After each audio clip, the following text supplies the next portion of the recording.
Hello दोस्तों, मैं जाकिर हुसैन आपकी जेडस क्लास में स्वागत करता हूं। हम पढ़ने वाले जीव विज्ञान बायोलॉजी और बायोलॉजी से कुछ हम सामान्य परिचय देखेंगे, कुछ सामान्य चीज़ों के बारे में देखेंगे। जैसे यहाँ बात करते हैं हम कि जीव विज्ञान क्या है, बायोलॉजी। तो जो बायोलॉजी शब्द के प्रयोग करता है वह लैमार्क एवं ट्रेविसे। बायोलॉजी शब्द का जो प्रयोग किया था वह करने वाले कौन थे? तो ये थे आपके लैमार्क एवं ट्रेविसे थे। और बायोलॉजी के जो जनक माने गए हैं वो माने गए हैं अरस्तु। कौन है? अरस्तु। अब देखिए, कुछ बायोलॉजी से शब्दावलियाँ दी गई है, उन शब्दावलियों में क्या क्या है। जैसे यहाँ पे एक आता है एपीकल्चर। एपीकल्चर और एपीकल्चर किस का संबंध किससे है? तो यहाँ पे आप देख रहे हैं कि एक मधुमक्खी दिखाई दे रही होगी। तो एपीकल्चर का संबंध जो है वह है मधुमक्खी पालन से। किससे? मधुमक्खी पालन से। दूसरी है एविकल्चर।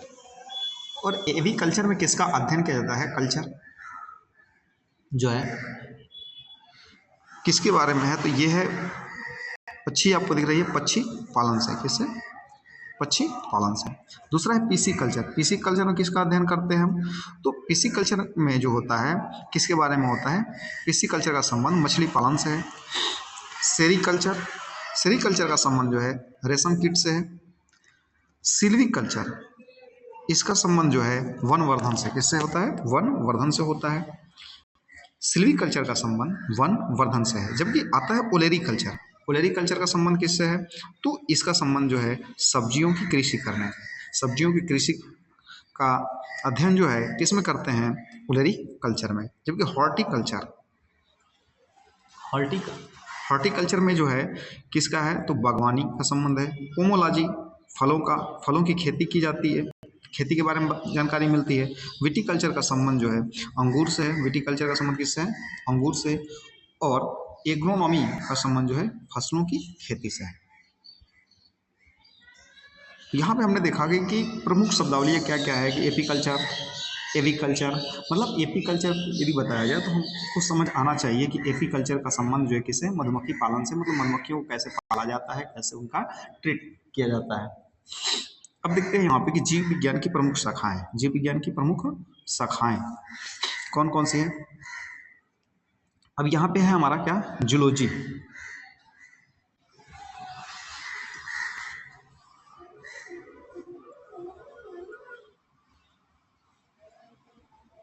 देखते हैं यहाँ पे क्या है? जूलॉजी।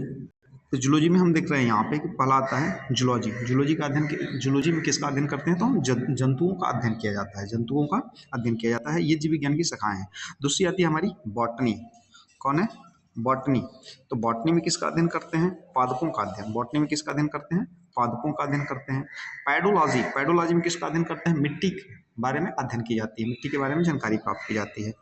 उसके बाद आता है जेरेंटोलॉजी। जेरेंटोलॉजी में किया जाता है कि मनुष्य की वृद्धावस्था कैसे होती है, कैसे आती है, ठीक ना, उसके संबंधित सारी चीज़ें जो होती है अध्ययन की जाती है जेरेंटोलॉजी के अंतर्गत। कि मनुष्य को बुढ़ापा जो है कवर करती है, तो कैसे धीरे धीरे कवर करती है, क्या होता है।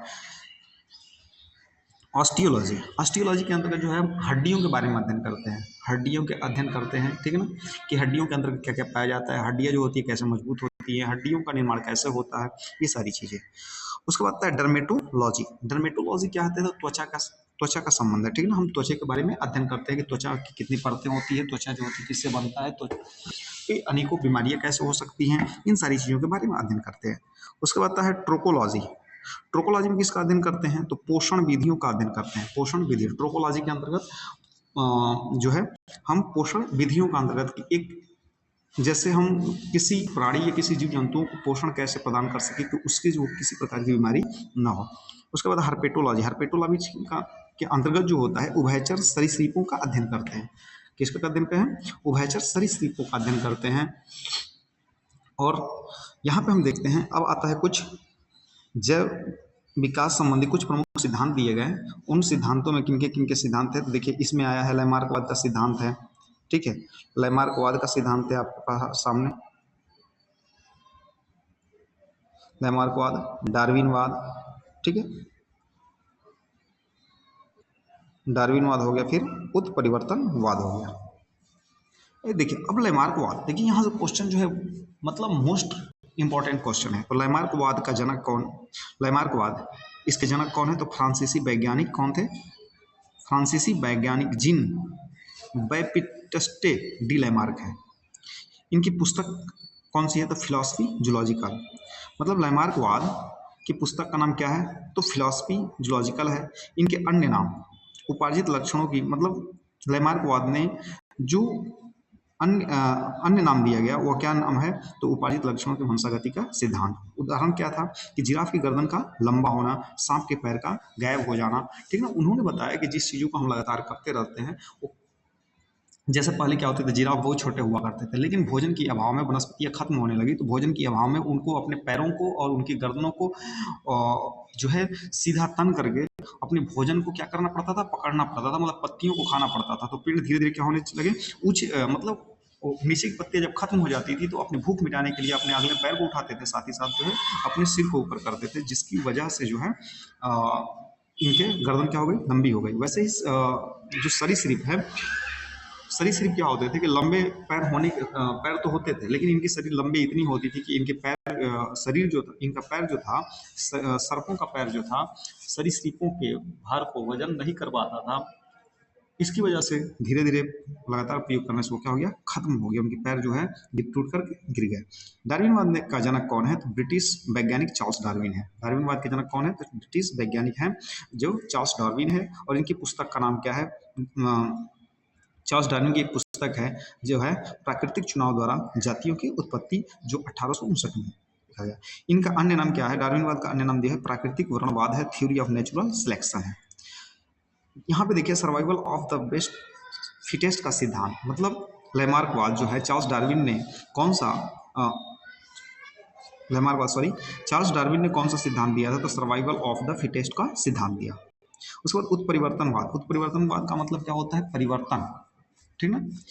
इसके जनक जो है हॉलैंड के वैज्ञानिक ह्यूगो डी व्रीज है। उत्परिवर्तनवाद का जो सिद्धांत दिया था वो कौन थे, कौन वैज्ञानिक है, तो वह है वैज्ञानिक हॉलैंड के निवासी ह्यूगो डी व्रीज हैं। और इनका प्रयोग वस्तु जो है साइनोथेरा लैमार्कियाना है। इसका अन्य नाम क्या है, उत्परिवर्तन का सिद्धांत, म्यूटेशंस थ्योरी। म्यूटेशंस थ्योरी किसने दिया था, तो ये देने वाले वैज्ञानिक ह्यूगो डी व्रीज हैं। आई होप कि यह क्लास जो होगी बहुत ही पसंद आएगी, और एक एक क्वेश्चन जो है बहुत ही इंपॉर्टेंट है, बायोलॉजी का क्वेश्चन, ठीक है। तो कमेंट बताएं कि कैसी क्लास रही, और ठीक है कमेंट बताएं और लाइक और सब्सक्राइब करें ताकि आगे भी क्लास जो है बढ़ाई जा सके। धन्यवाद।